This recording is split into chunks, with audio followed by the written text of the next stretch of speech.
저는 올해 68이에요. 김복순이라는 이름으로 68회를 살았어요. 돌아보면 참 고단한 인생이었답니다. 하루도 편한 날이 없었어요. 새벽부터 밤늦게까지 일하고 또 일하고 그렇게 평생을 살았어요. 지금도 새벽 4시면 눈이 떠져요. 습관이 된 거예요. 젊을 때는 새벽 4시에 일어나서 공장에 갔고, 나이 들어서는 새벽 4시에 일어나서 식당 청소를 하러 갔거든요. 몸이 성한 데가 없어요. 허리는 디스크가 3군데나 터졌고, 무릎은 연골이 다 닳았대요. 손가락은 류머티즘으로 굽어서 제대로 펴지지도 않아요. 그래도 일해야 해요.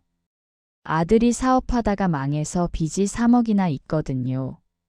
제 이름으로 된 빚은 아니지만 아들이 갚을 능력이 없으니 제가 조금씩 보태주고 있어요. 손녀 은서 학비도 내야 하고요. 남편은 20년 전에 먼저 갔어요. 폐암이었어요. 평생 공사판에서 일하면서 먼지 마시더니 폐가 망가진 거예요. 병원비 내느라 가진 거 다 팔았어요. 그래도 못 살렸어요. 남편 보내고 나서 저 혼자 아들 뒷바라지하고 손녀 키우고 그렇게 살았어요. 가난이 대물림 됐어요. 저도 가난하게 자랐고 아들도 가난하게 컸고 이제 손녀까지 가난의 굴레에서 벗어나지 못하고 있어요. 제가 왜 이렇게 살게 됐는지 가끔 생각해요. 운이 나빴던 걸까요? 태어날 때부터 팔자가 그랬던 걸까요? 저는 원래 쌍둥이에요. 언니가 있어요. 김복자라고요. 저하고 언니는 일란성 쌍둥이에요. 어릴 때는 정말 똑같이 생겨서 엄마도 헷갈려 하셨대요. 근데 저하고 언니 인생은 완전히 달라요. 저는 평생 가난하게 살았고 언니는 평생 부자로 살았거든요. 7살 때 일이에요. 저희 집은 너무 가난했어요. 아버지는 일용직 노동자였고 어머니는 남의 집 빨래를 해주셨어요. 끼니 때우기도 힘든 형편이었죠. 그때 동네에 부잣집 사람들이 찾아왔어요. 서울에서 큰 사업을 하는 분들이었는데 아이가 없어서 입양을 하러 왔대요. 그 부잣집 사람들이 저희 집에 왔어요. 쌍둥이가 있다는 소문을 듣고 온 거래요. 저는 그날 일을 희미하게 기억해요. 예쁜 옷을 입은 아주머니가 저하고 언니를 번갈아 보시더라고요. 그리고 뭔가 이야기를 나누셨어요. 저는 어려서 무슨 말인지 못 알아들었어요. 다음 날 아침 언니가 예쁜 옷을 입고 그 아주머니 손을 잡고 떠났어요. 저는 마당에 서서 그 모습을 봤어요. 언니가 자동차를 타고 가는 뒷모습을요. 어머니가 뒤에서 우셨어요. 저는 그때 무슨 일인지 정확히 몰랐어요. 그냥 언니가 어디 좋은 데로 가는구나 그렇게만 생각했어요. 나중에 알았어요. 언니가 그 부잣집에 입양됐다는 걸요. 저는 가난한 친정에 남았고 언니는 재벌가의 딸이 됐어요. 그 후로 50년이 흘렀어요. 언니는 정말 호의호식하며 살았어요. 좋은 대학 나오고 좋은 집안에 시집 가고 아이들도 다 잘 키웠대요. 강남의 큰 집에서 살고 외제차 타고 다니고 명품으로 치장하고요. 저는요. 중학교도 못 나왔어요. 14살부터 공장에 다녔거든요. 20살에 같은 공장 다니던 남자 만나서 결혼했어요. 가난뱅이가 가난뱅이 만난 거죠. 그 후로 평생 일만 했어요. 공장, 식당, 청소 안 해본 일이 없어요. 가끔 언니 생각이 났어요. 언니는 지금 뭘 하고 있을까? 잘 살고 있겠지. 그렇게 생각하면서 살았어요. 언니하고 연락이 끊긴 건 입양되고 얼마 안 돼서예요. 처음 몇 번은 명절에 왔어요. 예쁜 옷 입고 좋은 과자 들고요. 근데 점점 뜸해지더니 중학생 때부터는 아예 안 왔어요.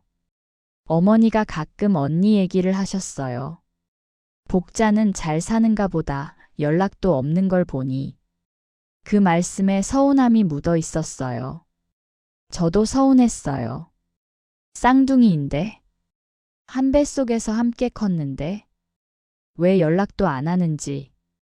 근데 원망은 안 했어요. 언니가 바쁘겠지, 살다 보면 그런 거지, 그렇게 생각했어요.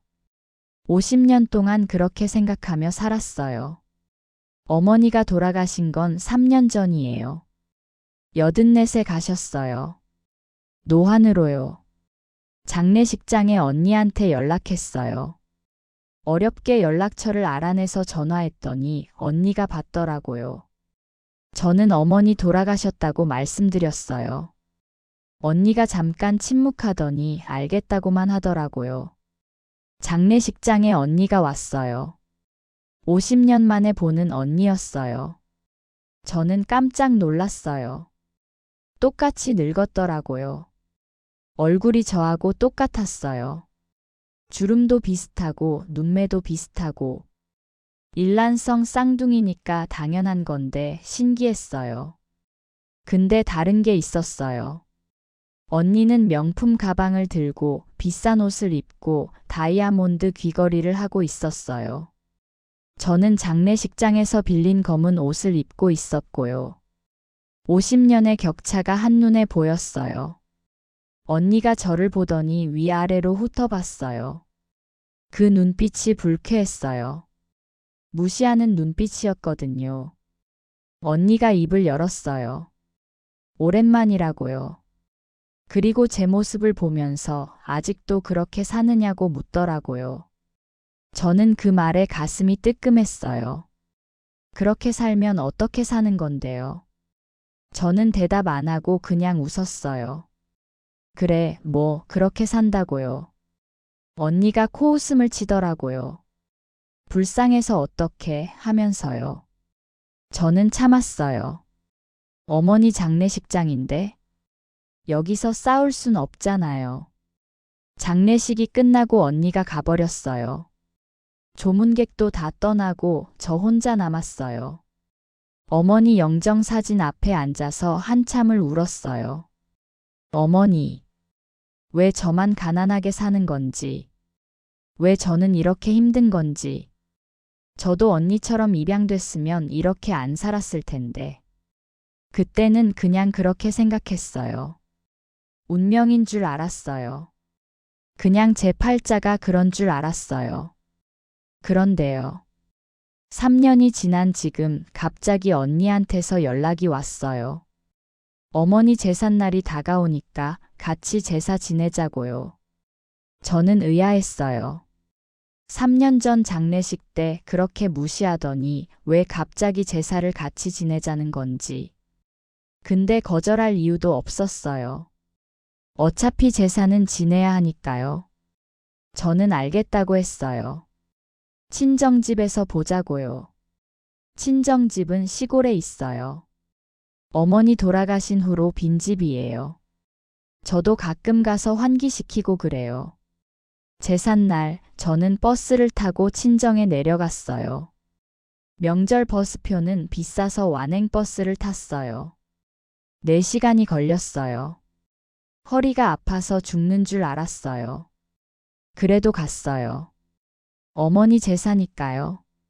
친정집에 도착하니까 언니가 먼저 와 있었어요. 까만 승용차가 마당에 서 있더라고요. 저는 버스 정류장에서 20분을 걸어왔는데 언니는 기사 딸린 차를 타고 왔나 봐요. 집 안에 들어가니까 언니가 거실에 앉아 있었어요. 역시 명품으로 치장하고 있었어요. 저는 시장에서 산 검은 옷을 입고 있었고요. 언니가 저를 보더니 인상을 찡그렸어요. 왜 이렇게 늦었냐고요. 저는 버스 타고 왔다고 했어요. 언니가 한숨을 쉬더라고요. 아직도 차도 없냐면서요. 저는 속으로 열이 받았어요. 차가 있으면 좋죠. 근데 돈이 없는데 어떡해요. 저는 말대꾸 안 하고 제사 준비를 시작했어요. 제사상을 차리는데 언니는 손가락 하나 안 까딱했어요. 소파에 앉아서 핸드폰만 보고 있었어요. 저 혼자 음식 차리고 상 닦고 제기 놓고 허리가 아파서 끙끙거리면서 했어요. 제사가 끝나고 음복을 했어요.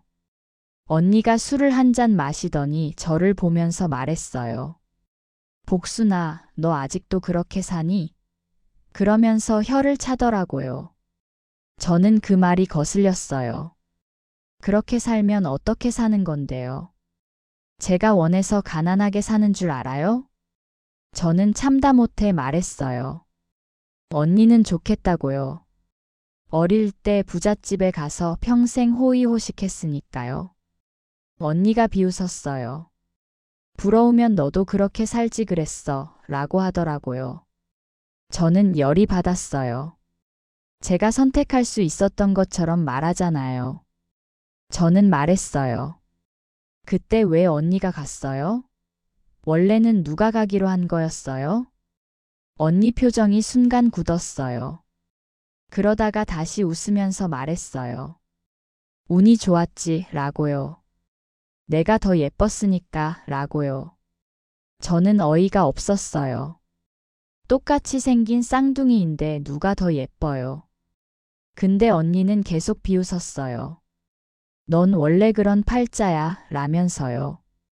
태어날 때부터 정해진 거라고요. 저는 더 이상 말하기 싫었어요. 이 사람하고 얘기해봤자 소용없다 싶었어요.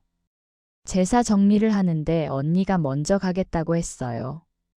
내일 약속이 있대요. 골프 모임이래요. 저는 혼자 남아서 정리했어요. 제기 닦고 음식 정리하고 쓰레기 버리고 그러다가 어머니 방에 들어갔어요. 어머니 유품을 좀 정리해야겠다 싶어서요. 장롱을 열었어요. 어머니 옷들이 그대로 있었어요. 3년째 그대로요. 옷들을 꺼내다가 장롱 구석에서 낡은 상자 하나를 발견했어요. 먼지가 수북이 쌓인 상자였어요. 저는 그 상자를 꺼냈어요. 뚜껑을 열었어요. 그 안에 여러 가지가 들어 있었어요. 오래된 사진들, 편지들, 서류들. 그리고 작은 봉투 하나. 저는 봉투를 열어봤어요. 그 안에 이름표 2개가 있었어요. 신생아실에서 쓰는 이름표요. 천으로 된 작은 이름표였어요. 하나에는 김복자라고 적혀 있었고 다른 하나에는 김복순이라고 적혀 있었어요. 저는 처음엔 뭔지 몰랐어요. 그냥 우리 태어났을 때 병원에서 달아준 이름표인가 보다 했어요. 근데 이름표를 뒤집어 보니까요. 희미한 글씨가 적혀 있었어요. 손으로 쓴 글씨였어요. 어머니 글씨체였어요. 저는 그 글씨를 읽었어요. 미안하다, 복순아. 엄마는 알고 있었어. 저는 그 글씨를 보고 멈췄어요. 뭘 알고 있었다는 거지? 뭘 미안해하는 거지? 저는 상자를 더 뒤졌어요. 편지 봉투가 하나 더 있었어요. 뜯지 않은 봉투였어요. 봉투 겉면에 복순에게라고 적혀 있었어요. 저는 떨리는 손으로 봉투를 뜯었어요. 안에 편지지가 들어 있었어요. 어머니 글씨였어요. 저는 마루에 앉아서 편지를 읽기 시작했어요. 복순아, 이 편지를 네가 읽고 있다면 엄마는 이미 이 세상 사람이 아니겠지. 평생 너한테 하지 못한 말이 있어. 죽기 전에 말해야 하는데 입이 안 떨어지더라. 그래서 이렇게 편지로 남긴다. 복순아, 사실은 말이다. 그때 부잣집에서 입양할 아이로 선택한 건 너였어. 복자가 아니라 너. 저는 그 문장을 읽고 눈을 의심했어요. 뭐라고요? 저를 선택했다고요? 저는 계속 읽었어요. 그때 서울에서 온 부잣집 사람들이 너희 둘을 보고 물었어. 둘 중에 순한 아이가 누구냐고. 엄마가 말했지. 복순이가 더 순하다고. 복자는 고집이 세다고 그 사람들이 말했어. 그럼 복순이를 데려가겠다고. 서류도 다 했어. 복순이 이름으로. 근데 그날 밤 복자가 그랬어. 저는 숨을 멈추고 읽었어요. 복자가 밤에 몰래 일어나서 이름표를 바꿔치기 했어. 내 이름표를 떼서 자기한테 붙이고 자기 이름표를 너한테 붙인 거야. 다음 날 아침 그 사람들이 이름표를 보고 복자를 데려간 거야. 엄마는 나중에 알았어. 복자가 자랑하듯이 말해버렸거든. 내가 이름표 바꿨다고. 나도 좋은 데 가고 싶었다고. 엄마는 그때 쫓아가려고 했어. 근데 이미 서류가 다 끝났대. 되돌릴 수 없대. 엄마가 아무리 사정해도 안 된대. 엄마는 그날부터 평생 가슴에 돌을 얻고 살았어. 복순아, 미안해. 엄마가 그때 더 강하게 막았어야 했는데. 엄마가 찾아가서 싸웠어야 했는데. 가난해서 힘이 없어서 그러지 못했어. 네가 원래 가졌어야 할 인생을 복자가 가져갔어. 평생 그게 한이었어. 미안하다, 복순아. 엄마를 용서해라. 편지를 다 읽고 저는 한참을 움직이지 못했어요. 손이 떨렸어요. 온몸이 떨렸어요. 이게 무슨 소리예요? 제가 원래 선택된 아이였다고요? 언니가 이름표를 바꿔치기 했다고요? 7살짜리가? 저는 믿을 수가 없었어요. 근데 어머니가 거짓말을 쓸 리가 없잖아요. 돌아가시기 전에 남긴 편지인데. 저는 이름표를 다시 봤어요. 2개의 이름표. 김복자, 김복순. 이걸 바꿔치기 했다고요. 50년 전 그날 밤에 언니가, 제 쌍둥이 언니가 제 인생을 훔쳐간 거예요. 저는 그 자리에서 한참을 울었어요. 분노 때문에 울었는지 억울해서 울었는지 모르겠어요. 그냥 눈물이 멈추지 않았어요. 50년이에요. 50년을 가난하게 살았어요. 공장에서 일하고 식당에서 일하고 허리 부러지게 일했어요. 그게 다 운명인 줄 알았어요. 팔자인 줄 알았어요. 근데 아니었어요. 언니가 훔쳐간 거였어요. 제가 가졌어야 할 인생을, 제가 살았어야 할 삶을 언니가 빼앗아 간 거예요. 그날 밤 저는 친정집에서 잠을 이루지 못했어요. 편지를 몇 번이고 다시 읽었어요. 읽을 때마다 분노가 치밀었어요. 언니 얼굴이 떠올랐어요. 제사 때 저를 비웃던 얼굴. 운이 좋았지, 내가 더 예뻤으니까 라고 말하던 얼굴. 그게 다 거짓말이었어요. 운이 좋았던 게 아니라 훔친 거였어요. 다음 날 아침 저는 결심했어요. 진실을 알아야겠다고. 어머니 편지만으로는 부족해요. 증거가 더 필요해요. 그리고 언니한테 따져야 해요. 왜 그랬냐고. 어떻게 그럴 수 있었냐고. 저는 먼저 동네 어르신들을 찾아다녔어요.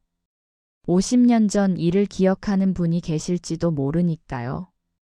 옆집에 살던 박 할머니가 아직 살아계셨어요. 80이 넘으셨는데 정정하셨어요. 저는 박 할머니를 찾아갔어요. 할머니, 저 복순이에요. 복순이요. 박 할머니가 저를 알아보시더라고요. 아이고, 복순이 아니요. 어쩐 일이고. 저는 조심스럽게 여쭤봤어요. 할머니, 50년 전에 언니가 입양 가던 날 기억하세요? 박 할머니 표정이 미묘하게 변했어요. 한참을 뜸을 들이시더니 말씀하셨어요. 그날 일은 안 잊어버려. 저는 물었어요. 무슨 일이 있었는지 아세요? 박 할머니가 한숨을 쉬셨어요. 그리고 말씀하셨어요. 그날 아침에 내 엄마가 우리 집에 뛰어왔었어. 울면서 어떡하냐고. 복자가 이름표를 바꿨다고. 원래는 복순이가 가기로 했는데 복자가 간다고. 돌려놔야 하는데 서류가 다 끝났다고. 내 엄마가 하루 종일 울었어. 근데 어떻게 할 수가 없었지. 그 부잣집 사람들이 이미 가버렸거든. 저는 박 할머니 말씀을 듣고 주저앉을 뻔했어요. 진짜였어요. 어머니 편지가 사실이었어요. 저는 물었어요. 그럼 할머니도 아셨던 거예요? 이 동네 사람들도 다 알았던 거예요? 박 할머니가 고개를 끄덕이셨어요. 알 사람은 다 알았지. 근데 뭐 어떡해. 그게 다 팔자련이 한 거지. 저는 그 말이 너무 억울했어요. 팔자가 아니었잖아요. 언니가 훔쳐간 거잖아요. 근데 다들 그냥 팔자련이 하고 넘어간 거예요. 저만 모르고 50년을 산 거예요. 저는 서울로 돌아왔어요. 근데 가만히 있을 수가 없었어요. 언니 얼굴을 봐야겠어요. 직접 따져야겠어요. 저는 언니 집 주소를 알아냈어요. 장례식 때 받은 명함에 적혀 있었거든요. 강남의 고급 아파트였어요. 저는 그 아파트를 찾아갔어요. 로비에 들어서니까 경비원이 막더라고요. 어디 가시냐고요. 저는 언니 이름을 댔어요. 김복자 씨 집에 간다고요. 경비원이 위아래로 저를 훑어보더라고요. 제 초라한 모습을 보면서요. 약속 있으시냐고 물었어요. 저는 가족이라고 했어요. 쌍둥이 동생이라고요. 경비원이 반신반의하면서 인터폰으로 연락하더라고요. 잠시 후에 올라가도 된다고 했어요. 엘리베이터를 타고 올라갔어요. 23층이었어요. 문이 열리니까 넓은 복도가 나왔어요. 한 층에 두 집밖에 없더라고요. 저는 언니 집 초인종을 눌렀어요. 문이 열렸어요. 언니가 나왔어요. 놀란 표정이었어요. 왜 왔냐고 물었어요. 저는 말했어요. 할 얘기가 있다고요. 언니가 인상을 찡그리면서 저를 집 안으로 들였어요. 언니 집은 정말 넓었어요. 거실만 해도 제 집 전체보다 컸어요. 비싼 가구들, 고급 그림들, 대리석 바닥. 제가 평생 벌어도 못 살 집이었어요. 언니가 소파에 앉으면서 말했어요. 무슨 일이냐고요. 돈 빌리러 온 거냐고요. 저는 속이 부글부글 끓었어요. 근데 참았어요. 저는 가방에서 편지를 꺼냈어요. 어머니 편지요. 언니한테 내밀었어요. 이거 읽어보라고요. 언니가 귀찮은 표정으로 편지를 받았어요. 읽기 시작했어요. 언니 표정이 점점 굳어졌어요. 다 읽고 나서 언니가 편지를 테이블에 내려놓았어요. 저는 물었어요. 진짜예요? 언니가 이름표 바꿔치기 한 거 맞아요? 언니가 저를 쳐다봤어요. 잠시 침묵이 흘렀어요. 그리고 언니가 웃었어요. 비웃음이었어요. 언니가 말했어요. 그래, 맞아. 저는 그 말에 가슴이 철렁했어요. 인정하는 거예요? 저는 물었어요. 왜 그랬어요? 어떻게 그럴 수 있었어요? 언니가 어깨를 으쓱했어요. 나도 좋은 데 가고 싶었으니까 라고 했어요. 저는 믿을 수가 없었어요. 그게 이유예요? 그래서 제 인생을 훔쳤어요? 언니가 콧방귀를 뀌었어요. 훔치긴 뭘 훔쳤어. 원래 내 거였던 것도 아닌데. 저는 열이 받았어요. 원래 제 거였잖아요. 부잣집 사람들이 저를 선택했잖아요. 언니가 제 말을 끊었어요. 그 사람들이 선택한 게 뭐가 중요해? 결국 간 건 나잖아. 결과가 중요한 거야. 저는 너무 화가 나서 말이 안 나왔어요. 언니가 계속 말했어요. 그리고 있잖아. 내가 갔어도 잘 살았을 것 같아? 넌 원래 그릇이 작아. 나처럼 못 살았을 거야. 차라리 잘 된 거야. 저는 그 말에 주먹이 떨렸어요. 뭐라고요? 차라리 잘 된 거라고요? 제가 50년을 어떻게 살았는지 알아요? 공장에서 일하고 식당에서 일하고 허리 부러지게 일했어요. 남편도 일찍 죽고 아들은 빚더미에 앉았고 그게 차라리 잘 된 거예요? 언니가 한숨을 쉬었어요. 너 원래 징징거리는 거 잘했지 라고 하더라고요. 그래서 그 사람들이 널 싫어했나 봐. 순한 애를 원했다면서? 순하다는 게 무기력하다는 거였나 보네. 저는 더 이상 참을 수가 없었어요. 저는 소리쳤어요. 언니는 도둑이야. 내 인생을 훔쳐간 도둑이라고. 언니가 차갑게 웃었어요. 도둑? 웃기네. 난 그냥 기회를 잡은 거야. 너처럼 멍청하게 가만히 있지 않았을 뿐이야. 그리고 언니가 일어나면서 말했어요. 이제 됐으면 가. 바빠서. 그리고 뭔가 기대하고 온 거면 포기해. 50년 전 일 가지고 뭘 어떻게 하겠어. 증거도 없잖아. 저는 그 말에 할 말을 잃었어요. 증거요. 어머니 편지는 증거가 안 되나요? 언니가 비웃었어요. 죽은 사람이 쓴 편지? 그게 뭔 증거야. 재판해봤자 안 돼. 시효도 지났고. 그냥 내 팔자련이 하고 살아. 언니가 현관문을 열었어요. 나가라는 거였어요. 저는 언니를 노려봤어요. 언젠가 후회할 거야. 그렇게 말하고 나왔어요. 아파트를 나와서 저는 한참을 걸었어요. 눈물이 났어요. 분노의 눈물이었어요. 언니는 전혀 반성하지 않았어요. 미안해하지도 않았어요. 당당하게 인정하고 오히려 저를 비웃었어요. 50년 동안 훔친 인생으로 호의호식하면서 저는 그날 결심했어요. 가만히 있지 않겠다고. 언니가 빼앗은 거 다 되찾겠다고. 복수하겠다고. 집에 돌아와서 저는 며칠을 생각했어요. 복수한다고 했는데 어떻게 해야 하지? 언니 말대로 50년 전 일이에요. 증거도 없고 시효도 지났고 법적으로는 방법이 없어요. 근데 그냥 넘어갈 수는 없잖아요. 저는 일단 더 조사하기로 했어요. 50년 전 일에 대해서.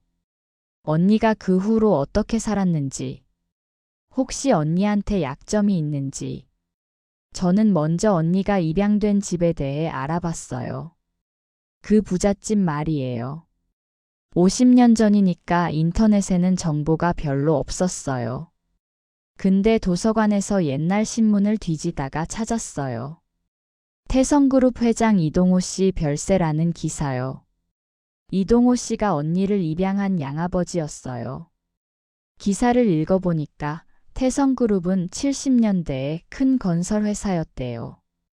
이동호 씨는 사업 수완이 좋아서 큰 부자가 됐고 슬하에 자녀가 없어서 입양을 했다고요. 기사에 언니 이름도 나왔어요. 이복자. 입양되면서 성이 바뀐 거죠. 더 찾아보니까 이동호 씨는 20년 전에 돌아가셨더라고요. 그리고 재산은 대부분 언니한테 갔대요. 근데 이상한 점이 있었어요. 이동호 씨한테는 친아들이 하나 있었거든요. 입양하기 전에 낳은 아들이요. 근데 그 아들은 재산을 거의 못 받았대요. 왜 그런지 기사에는 안 나왔어요. 저는 궁금해졌어요. 친아들이 있는데 왜 입양을 했지? 그리고 왜 친아들은 재산을 못 받았지? 저는 그 친아들을 찾아보기로 했어요. 수소문 끝에 알아냈어요. 이름은 이준혁. 올해 65이래요. 언니보다 3살 많고요. 지금은 조그만 인쇄소를 운영한대요. 저는 그 인쇄소를 찾아갔어요. 인쇄소는 서울 외곽의 허름한 건물 지하에 있었어요. 기계 돌아가는 소리가 시끄럽더라고요. 저는 안으로 들어가서 이준혁 씨를 찾았어요. 머리가 희끗희끗한 남자분이 나오셨어요. 키가 크고 마른 체형이었어요. 저를 보더니 누구시냐고 물으셨어요. 저는 말씀드렸어요. 김복순이라고요. 이복자 씨 쌍둥이 동생이라고요. 그분 표정이 확 변했어요. 뭔가 복잡한 표정이었어요. 그분이 저를 사무실로 안내했어요. 좁은 사무실에 앉아서 저는 말씀드렸어요. 언니에 대해서 여쭤볼 게 있어서 왔다고요. 이준혁 씨가 쓴웃음을 지었어요. 복자 얘기를 왜 나한테 묻느냐고요. 저는 솔직하게 말씀드렸어요. 언니가 50년 전에 저한테 나쁜 짓을 했다고요. 그래서 언니에 대해 알고 싶다고요. 이준혁 씨가 한숨을 쉬셨어요. 그리고 말씀하셨어요. 복자가 당신한테만 나쁜 짓 한 줄 알아요?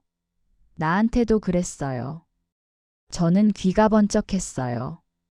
무슨 일이 있었는지 여쭤봤어요. 이준혁 씨가 이야기를 시작하셨어요. 복자가 우리 집에 온 건 내가 10살 때였어요. 처음엔 귀여운 동생인 줄 알았어요. 근데 금방 알았죠. 이 애가 보통이 아니라는 걸. 복자는 어릴 때부터 교활했어요. 부모님 앞에서는 착한 척하고 뒤에서는 나를 괴롭혔어요. 내 물건을 숨기거나 망가뜨리고 나한테 뒤집어 씌웠어요. 부모님은 복자 말만 믿었어요. 예쁜 딸이니까요. 저는 점점 밀려났어요. 친아들인데 입양된 동생한테 밀린 거예요. 이준혁 씨가 계속 말씀하셨어요. 성인이 되고 나서도 마찬가지였어요. 아버지 사업을 물려받아야 하는데 복자가 방해했어요. 아버지한테 나에 대해 안 좋은 얘기를 계속했대요.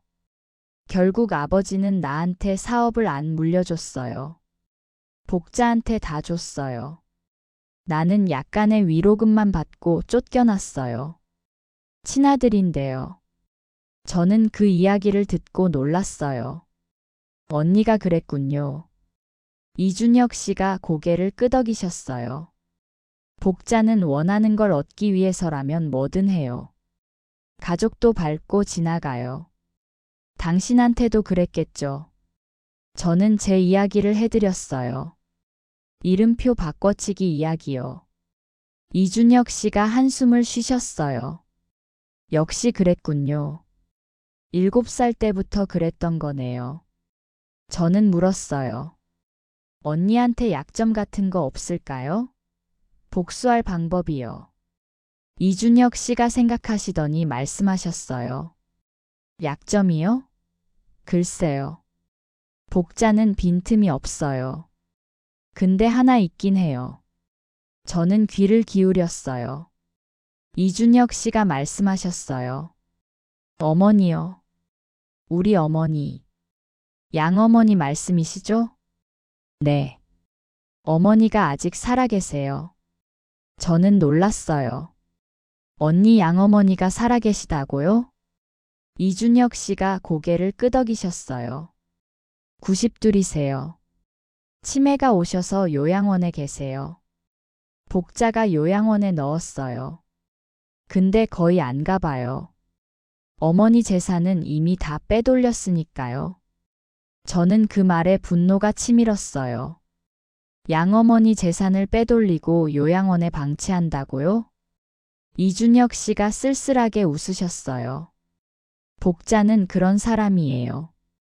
이용 가치가 없으면 버려요. 저는 이준혁 씨한테 요양원 주소를 받았어요. 언니 양어머니를 만나보기로 했어요. 뭔가 알아낼 수 있을지도 모르니까요. 요양원에 가기 전에 저는 또 다른 사람을 먼저 만나기로 했어요. 이준혁 씨가 알려주셨거든요. 언니 집에서 30년간 가정부로 일한 분이 계시대요. 이름은 박순덕 씨라고요. 몇 년 전에 그만두셨는데 언니에 대해 많이 아실 거래요. 저는 박순덕 씨를 수소문해서 찾아갔어요. 박순덕 씨는 경기도 외곽의 작은 아파트에 사셨어요. 70대 초반으로 보이셨어요. 저를 보시더니 경계하는 눈치였어요. 저는 말씀드렸어요. 김복순이라고요. 이복자 씨 쌍둥이 동생이라고요. 박순덕 씨 표정이 묘하게 변했어요. 잠시 망설이시더니 집 안으로 들이셨어요. 좁은 거실에 앉아서 저는 말씀드렸어요. 언니에 대해서 알고 싶다고요. 박순덕 씨가 한숨을 쉬셨어요. 왜 이제야 찾아오셨어요? 진작에 오셨어야지. 저는 의아했어요. 무슨 말씀이세요? 박순덕 씨가 저를 보시면서 말씀하셨어요. 나도 알아요. 마님이 동생분 인생을 훔쳤다는 거. 저는 깜짝 놀랐어요. 그걸 어떻게 아세요? 박순덕 씨가 말씀하셨어요. 마님이 술 드시면 가끔 얘기하셨어요. 자랑하듯이요. 7살 때 이름표 바꿔서 좋은 집에 갔다고. 멍청한 동생 대신 자기가 잘 살게 됐다고. 저는 가슴이 찢어지는 것 같았어요. 자랑을 했다고요? 그걸? 박순덕 씨가 고개를 끄덕이셨어요. 마님은 무서운 분이에요. 원하는 건 뭐든 가져요. 수단과 방법을 안 가려요. 저는 물었어요. 또 어떤 일을 했는데요? 박순덕 씨가 이야기를 시작하셨어요. 마님이 이 집에 처음 왔을 때 이준혁 도련님이 계셨어요. 도련님은 착한 분이셨어요. 마님한테도 잘해주셨고요. 근데 마님은 도련님을 싫어했어요. 경쟁자로 본 거죠. 마님이 어릴 때부터 회장님한테 도련님 흉을 봤어요. 도련님이 공부 안 한다, 나쁜 친구 만난다, 돈 쓴다. 다 거짓말이었어요. 근데 회장님은 마님 말만 믿으셨어요. 예쁜 딸이니까요. 결국 회장님은 도련님한테 실망하셨고 사업도 마님한테 물려주셨어요. 박순덕 씨가 계속 말씀하셨어요. 그것만이 아니에요. 마님이 결혼하실 때도 그랬어요. 마님 남편 되시는 분 있잖아요. 원래 다른 여자분이랑 약혼한 사이였대요. 근데 마님이 끼어들어서 뺏었어요. 어떻게 했는지는 몰라요. 근데 그 여자분이 갑자기 파혼당했대요. 마님은 원하는 남자도 뺏어요. 저는 소름이 끼쳤어요. 언니가 그 정도였어요? 박순덕 씨가 고개를 끄덕이셨어요. 마님은 어릴 때부터 그랬대요. 가정부들 사이에서도 유명했어요. 저분 밑에서 일하면 조심해야 한다고. 조금만 잘못해도 잘리니까요. 나도 30년 일하다가 잘렸어요. 마님 비위 거슬렸다고요. 저는 물었어요. 그럼 언니한테 약점 같은 건 없나요? 박순덕 씨가 생각하시더니 말씀하셨어요. 약점이요? 글쎄요. 마님은 완벽하게 포장해요. 바깥에서 보면 자선사업도 하고 봉사활동도 하는 훌륭한 분이에요. 근데 집안에서는 완전 달라요. 가정부들 학대하고 시어머니한테 함부로 하고 특히 시어머니요. 요양원에 넣어놓고 거의 안 가봐요. 재산은 다 빼돌렸으면서요. 저는 물었어요. 재산을 빼돌렸다고요? 박순덕 씨가 고개를 끄덕이셨어요. 시어머니가 치매 오시기 전에 마님이 서류에 도장 받았어요. 위임장인지 뭔지.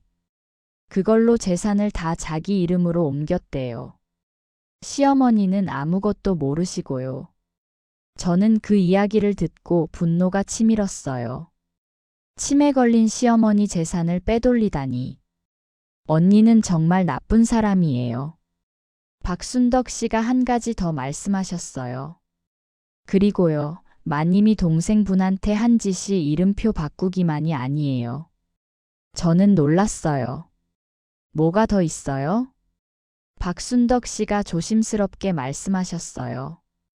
마님이 가끔 자랑하셨어요. 동생이 잘 될 뻔할 때마다 자기가 막았다고. 취직도 막았고 결혼도 방해했고 사업도 망하게 했다고. 저는 귀를 의심했어요. 뭐라고요? 언니가 제 인생을 계속 방해했다고요? 박순덕 씨가 고개를 끄덕이셨어요. 자세한 건 몰라요. 근데 마님이 그렇게 말씀하셨어요. 동생이 잘 되는 꼴을 못 본다고. 자기가 항상 이겨야 한다고. 저는 그 순간 머릿속이 하얘졌어요. 집에 돌아오는 길에 저는 계속 생각했어요. 언니가 제 인생을 방해했다고. 이름표 바꾸기만이 아니라 그 후로도 계속. 저는 제 인생을 돌아봤어요. 이상하게 안 풀렸던 일들이 떠올랐어요. 22살 때요. 대기업 공장에 취직될 뻔했어요. 면접도 잘 받고 다 된 줄 알았어요. 근데 갑자기 불합격됐어요. 이유도 안 가르쳐 줬어요. 그때 왜 그랬는지 몰랐어요. 25대요. 괜찮은 남자를 소개받았어요. 공무원이었어요. 저한테 관심도 있어 보였어요. 근데 갑자기 연락이 끊겼어요. 이유도 모르대요. 40살 때요. 남편이랑 작은 가게를 차렸어요. 잘 되려던 참이었는데 갑자기 건물주가 나가라고 했어요. 더 높은 임대료 주는 사람이 나타났대요. 그래서 망했어요. 그때마다 운이 없다고 생각했어요. 팔자가 그런가 보다 했어요. 근데 그게 다 언니 짓이었어요? 50년 동안 제 인생을 망치면서 뒤에서 비웃고 있었던 거예요? 저는 버스 안에서 주먹을 불끈 쥐었어요. 용서 못해. 절대 용서 못해. 반드시 복수할 거야. 저는 더 깊이 조사하기로 했어요. 언니가 제 인생을 어떻게 방해했는지 알아내야 해요. 증거가 필요해요. 먼저 22살 때 떨어졌던 그 대기업을 알아봤어요. 지금은 회사 이름이 바뀌었더라고요. 그때 인사 담당했던 분을 수소문해서 찾았어요. 은퇴하신 할아버지였어요. 저는 찾아가서 여쭤봤어요. 50년 전에 저 면접 봤었는데 왜 떨어졌는지 기억나시냐고요. 할아버지가 한참 생각하시더니 고개를 갸웃거리셨어요. 김복순 씨요? 글쎄, 오래돼서 기억이 잘. 근데 갑자기 뭔가 떠오르셨는지 표정이 변했어요. 아, 그때 그 일. 이상한 일이 있었지. 무슨 일이요? 할아버지가 말씀하셨어요. 면접 합격자 명단에 있었는데 갑자기 위에서 빼라고 했어요. 이유는 안 가르쳐 줬어요. 근데 그때 어떤 여자분한테서 전화가 왔었어요. 김복순이라는 사람 뽑지 말라고. 저는 물었어요. 그 여자분이 누구였어요? 할아버지가 고개를 저으셨어요. 이름은 몰라요. 근데 말투가 고압적이었어요. 돈 많은 집 사람 같았어요. 저는 확신했어요. 언니예요. 언니가 전화해서 제 취직을 막은 거예요. 다음으로 25대 소개받았던 그 남자를 알아봤어요. 공무원이었으니까 찾기 어렵지 않았어요. 지금은 은퇴하셨더라고요. 저는 용기를 내서 전화했어요. 안녕하세요. 저 김복순이에요. 50년 전에 소개받았었는데요. 전화기 너머로 잠시 침묵이 흐르더니 상대방이 말씀하셨어요. 아, 기억나요. 복순 씨. 저는 물었어요. 그때 왜 연락 끊으셨어요? 상대방이 한숨을 쉬셨어요. 사실은요, 그때 어떤 분이 찾아오셨어요. 자기가 복순 씨 언니라면서요. 복순이한테 남자친구가 따로 있다고 속으려고 하는 거라고. 저는 깜짝 놀랐어요. 뭐라고요? 상대방이 말씀하셨어요. 그래서 연락 끊었어요. 속는 줄 알고. 나중에 알고 보니 거짓말이었던 것 같은데 이미 늦었더라고요. 죄송합니다. 저는 전화를 끊고 한참을 멍하니 있었어요. 언니가 그랬구나. 제 결혼까지 방해한 거구나. 마지막으로 40살 때 가게 일을 알아봤어요. 그때 갑자기 더 높은 임대료 준다고 나타난 사람. 그 사람이 누구였는지. 건물주였던 분은 이미 돌아가셨어요. 근데 그 아들분이 기억하고 계셨어요. 그때 어떤 회사에서 연락 왔었어요. 임대료 2배로 줄 테니까 그 세입자 빼라고. 회사 이름은 기억 안 나는데 여자분이 전화하셨어요. 저는 물었어요. 혹시 그 회사가 세입자 들어왔어요? 아니요. 그냥 빈 상태로 몇 달 있다가 다른 사람한테 세줬어요. 저는 이해했어요. 언니가 그랬구나. 제 가게 망하게 하려고 돈을 쓴 거구나. 들어올 생각도 없으면서 임대료 올려서 저를 쫓아낸 거구나. 저는 집에 돌아와서 울었어요. 50년이에요. 50년 동안 언니가 제 인생을 망쳤어요. 취직도 막고 결혼도 막고 사업도 망하게 하고. 저는 운이 없는 줄 알았어요. 팔자가 나쁜 줄 알았어요. 근데 다 언니 짓이었어요. 왜요? 왜 그런 거예요? 이미 제 인생을 훔쳐갔으면 됐잖아요. 왜 계속 망치는 거예요? 저는 박순덕 씨 말씀이 떠올랐어요. 마님은 동생이 잘 되는 꼴을 못 본대요. 자기가 항상 이겨야 한대요. 그래서요? 평생 저를 밟고 산 거예요? 저는 분노로 온몸이 떨렸어요. 반드시 복수할 거야. 언니가 훔친 거 다 되찾을 거야. 복수를 준비하는 동안 저한테 희망이 하나 있었어요. 손녀 은서요. 은서는 올해 19이에요. 고등학교 3학년이고요. 공부를 정말 잘해요. 전교 1등을 놓친 적이 없어요. 가난한 집에서 태어났지만 그 아이는 달랐어요. 영특하고 부지런하고 꿈도 뚜렷하고. 은서는 의사가 되고 싶대요. 근데 문제는 돈이에요. 의대는 등록금이 비싸잖아요. 장학금 없이는 보낼 수가 없어요. 그래서 은서가 장학금을 알아봤어요. 태성재단이라는 곳에서 주는 장학금이 있대요. 매년 저소득층 학생 중에 성적 우수한 학생한테 대학 등록금 전액을 지원해 준대요. 은서가 지원했어요. 서류도 내고 면접도 보고 결과를 기다리는 중이었어요. 그런데요. 태성재단. 그 이름이 어디서 많이 들어본 이름이었어요. 저는 찾아봤어요. 태성재단. 태성그룹에서 만든 재단이에요. 태성그룹이요? 언니가 입양된 그 집이요. 그리고 태성재단 이사장은요. 언니 남편이에요. 저는 가슴이 철렁했어요. 설마 언니가. 며칠 후에 장학금 결과가 나왔어요. 은서가 전화했어요. 울먹이는 목소리였어요. 할머니 떨어졌어요. 저는 심장이 쿵 내려앉았어요. 왜? 성적 1등인데 왜? 은서가 말했어요. 모르겠어요. 그냥 탈락이래요. 이유도 안 가르쳐줘요. 저는 알았어요. 언니 짓이에요. 저는 바로 언니 집으로 갔어요. 경비원이 막았지만 밀치고 들어갔어요. 엘리베이터를 타고 올라가서 언니 집 초인종을 미친 듯이 눌렀어요. 문이 열렸어요. 언니가 나왔어요. 짜증스러운 표정이었어요. 또 왔어? 뭐야? 저는 소리쳤어요.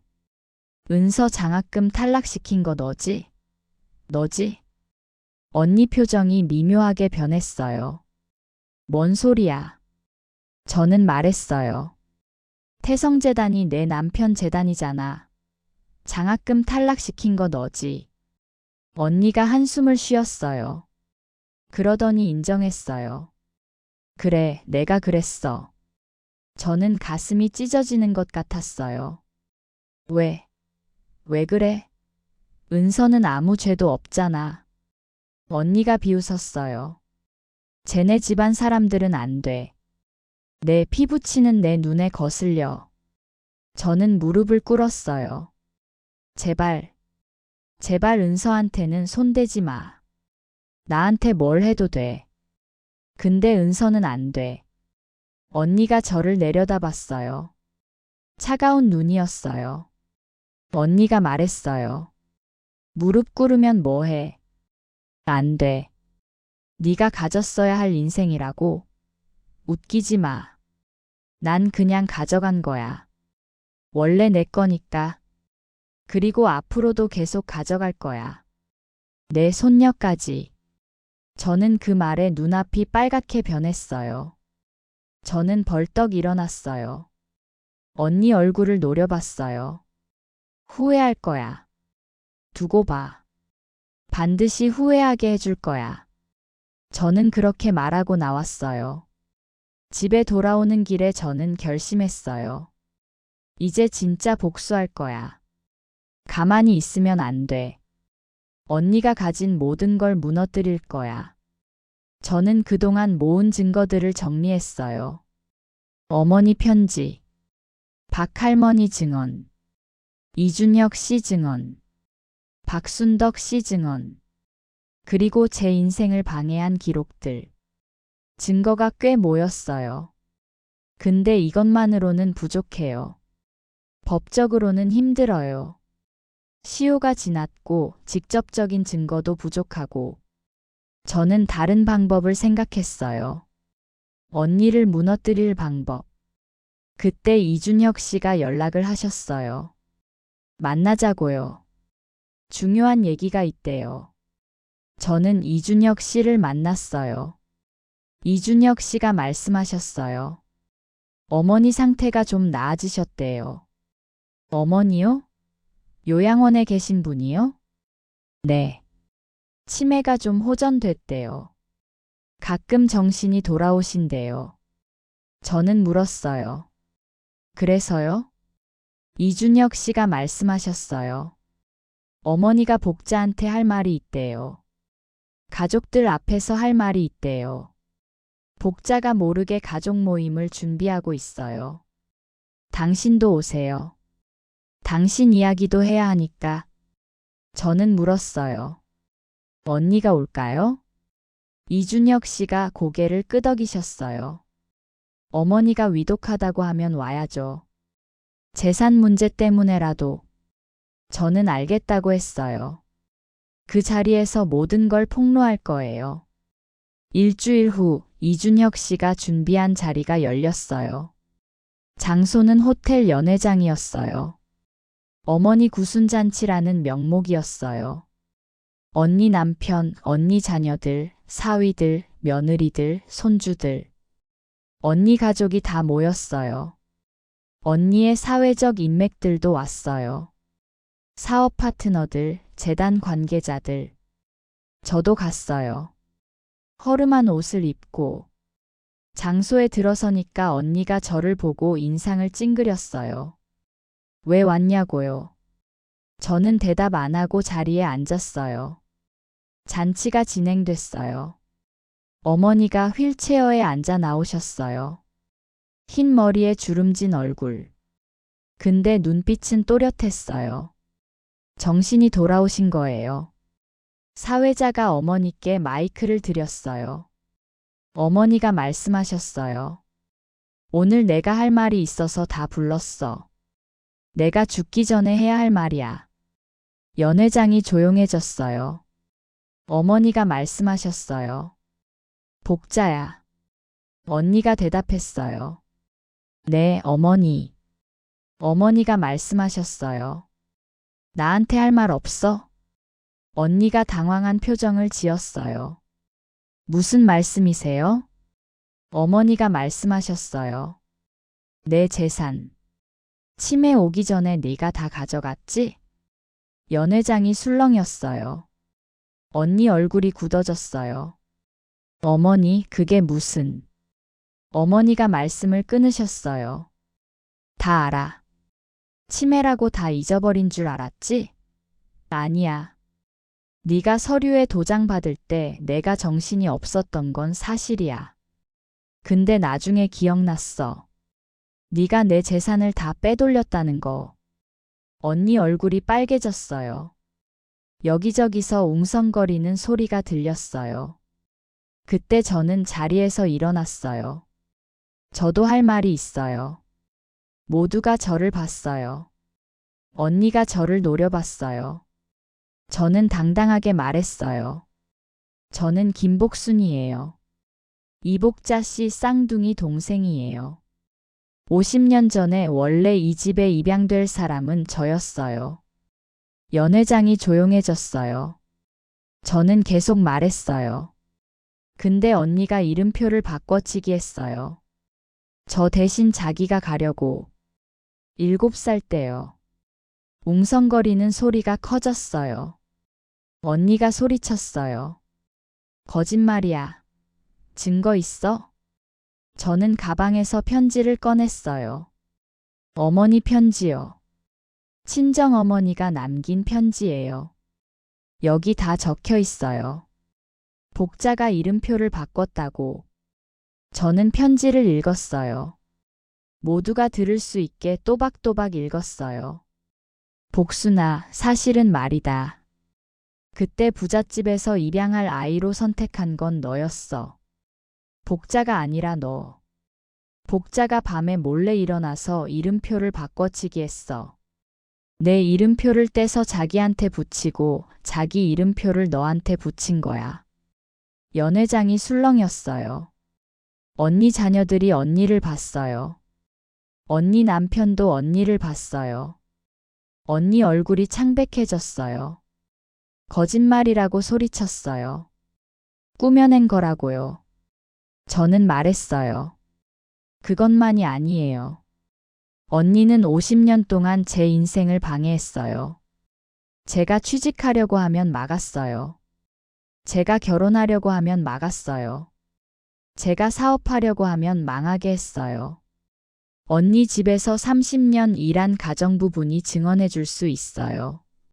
언니가 술 마시면서 자랑했대요. 동생 인생 망치는 게 재밌다고. 연회장이 웅성거렸어요. 언니 며느리가 믿을 수 없다는 표정을 지었어요. 언니 사위가 고개를 저었어요. 그때 어머니가 말씀하셨어요. 나도 알고 있었어. 복자가 어떤 애인지. 모두가 어머니를 봤어요. 어머니가 말씀하셨어요. 복자는 우리 집에 왔을 때부터 이상했어. 예쁘고 영리해 보였는데 뭔가 무서운 구석이 있었어. 준혁이를 밀어내고 내 재산을 노리고. 나는 늙어서 힘이 없어서 막지 못했어. 근데 이제야 말할 수 있어. 복자야. 언니가 어머니를 봤어요. 어머니가 말씀하셨어요. 네가 가진 모든 것은 도둑질한 거야. 이 동생한테서 훔친 거야. 50년 동안 남을 밟고 올라선 거야. 나는 널 용서 못해. 연회장이 조용해졌어요. 언니가 눈물을 흘렸어요. 어머니, 저는. 어머니가 말씀을 끊으셨어요. 변명 듣기 싫어. 그리고 어머니가 선언하셨어요. 내가 아직 살아있으니까 재산 문제는 정리할 거야. 복자가 빼돌린 건 다 되찾을 거야. 그리고 이 동생분한테 사과해. 50년 전에 훔친 인생에 대해서. 모두가 언니를 봤어요. 언니 남편이 언니를 봤어요. 언니 자녀들이 언니를 봤어요. 언니는 사면초가였어요. 저는 언니를 봤어요. 언니가 저를 노려봤어요. 눈에 눈물이 고여 있었어요. 근데 그게 뉘우침의 눈물인지 모르겠어요. 아마 자기가 망했다는 걸 깨달은 분노의 눈물일 거예요. 저는 담담하게 말했어요. 언니, 50년 전에 언니가 내 이름표를 바꿨을 때 그게 얼마나 큰 일인지 알았어? 내 인생 전체가 바뀐 거야.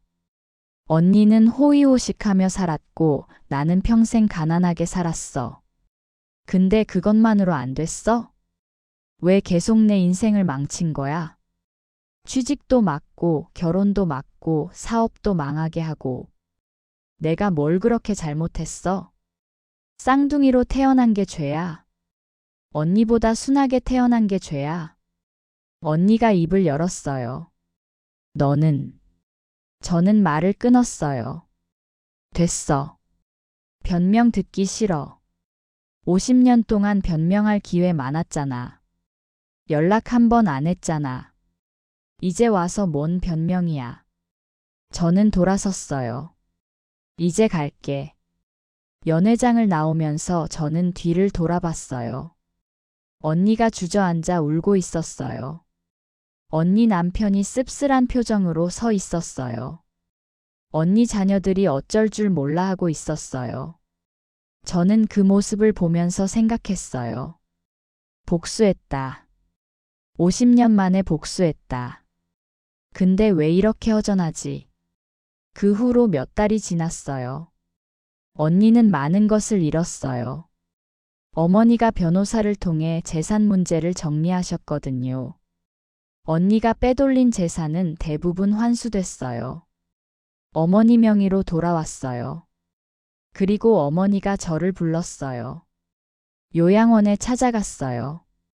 어머니가 저를 보시더니 손을 잡으셨어요. 미안하다고요. 원래 내가 우리 딸이 됐어야 했는데 라고요. 저는 고개를 저었어요. 괜찮아요. 지나간 일이에요. 어머니가 말씀하셨어요. 내가 죽기 전에 너한테 해줄 게 있어. 뭔데요? 어머니가 말씀하셨어요. 손녀 장학금. 내가 직접 줄게. 저는 깜짝 놀랐어요. 어머니가 말씀하셨어요. 태성재단 장학금은 복자 남편이 막았지? 내가 따로 줄게. 대학 등록금 전액. 필요하면 생활비도. 저는 눈물이 났어요. 어머니 감사해요.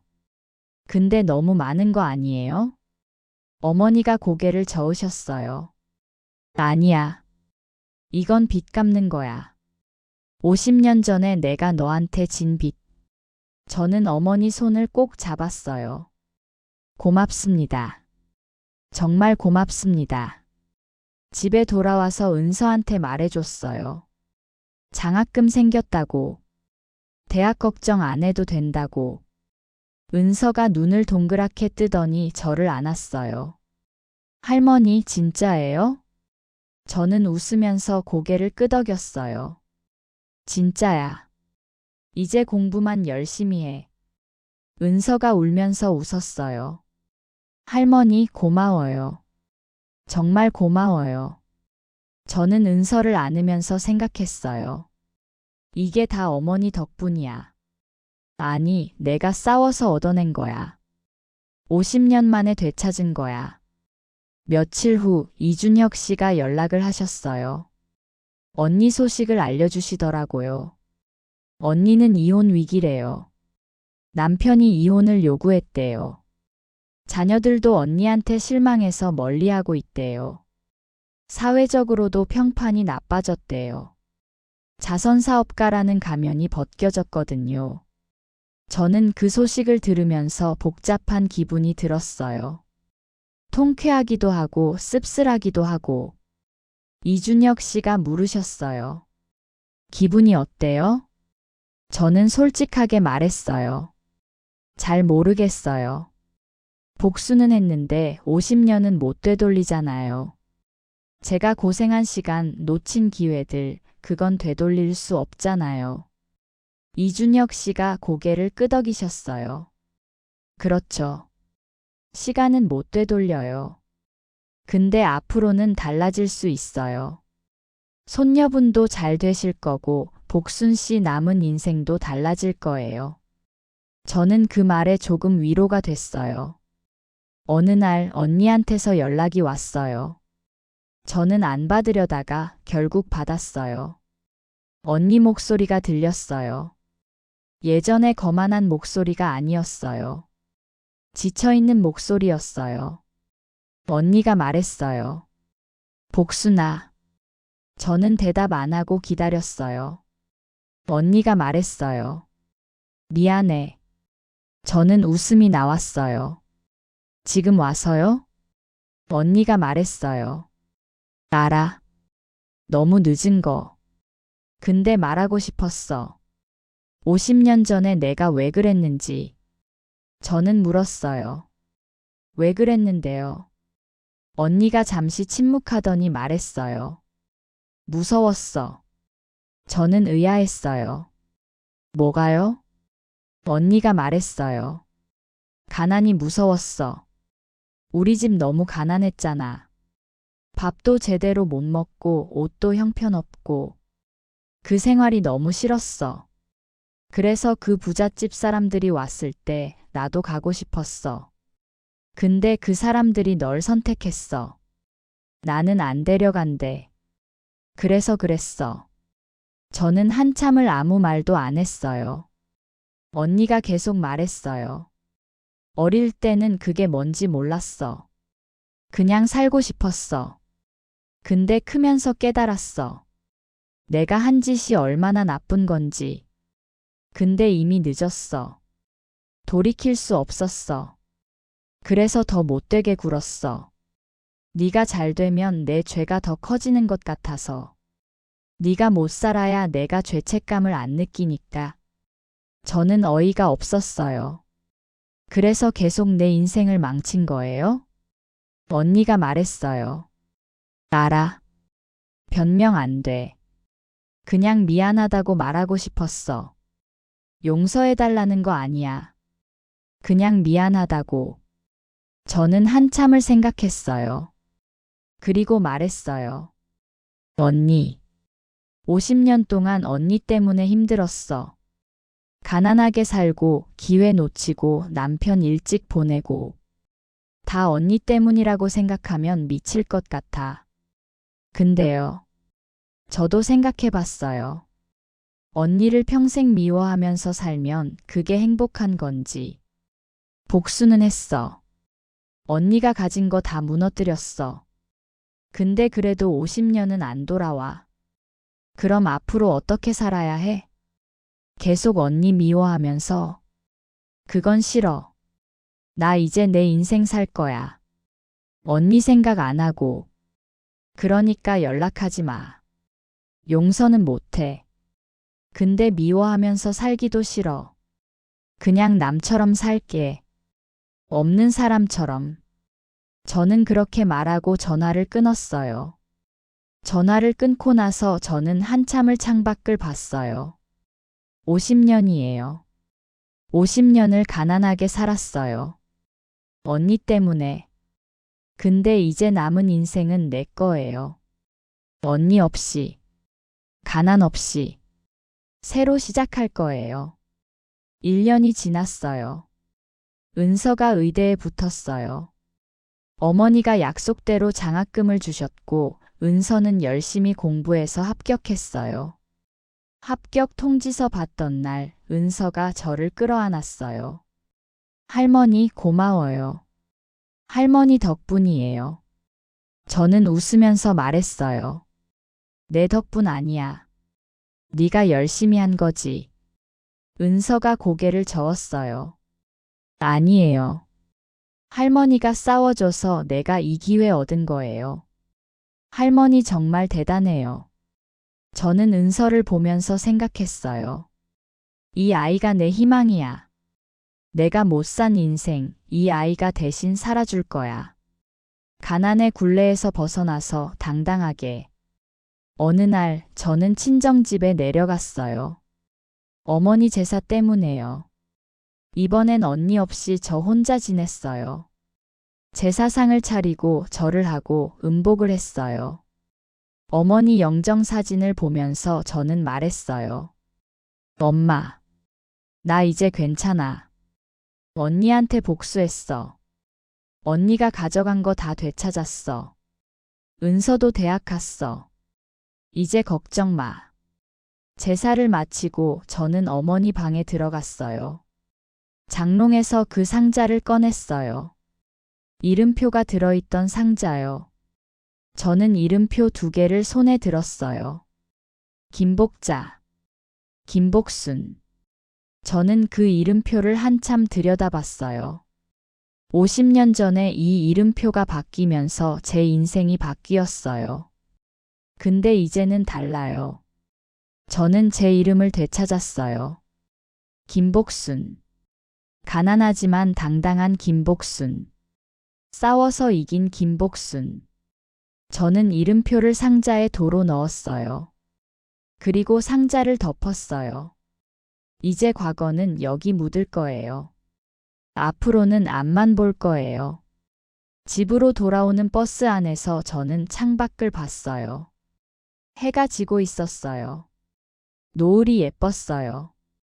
저는 생각했어요. 50년을 돌아갈 수는 없어. 놓친 기회, 힘들었던 시간, 그건 돌이킬 수 없어. 근데 앞으로는 달라. 이제 남은 시간은 내 거야. 은서 대학 졸업하는 거 볼 거야. 의사 되는 거 볼 거야. 손주 낳으면 안아볼 거야. 그렇게 살 거야. 행복하게. 5년이 지났어요. 저는 이제 73이에요. 몸이 예전 같지 않아요. 근데 마음은 편해요. 은서가 의대 졸업했어요. 지금은 인턴 중이에요. 바쁘지만 틈만 나면 저한테 전화해요. 할머니 밥 먹었어요? 약 챙겨 드셨어요? 저는 그 전화가 제일 좋아요. 아직도 새벽 4시에 눈이 떠져요. 습관이에요. 근데 예전이랑 달라요.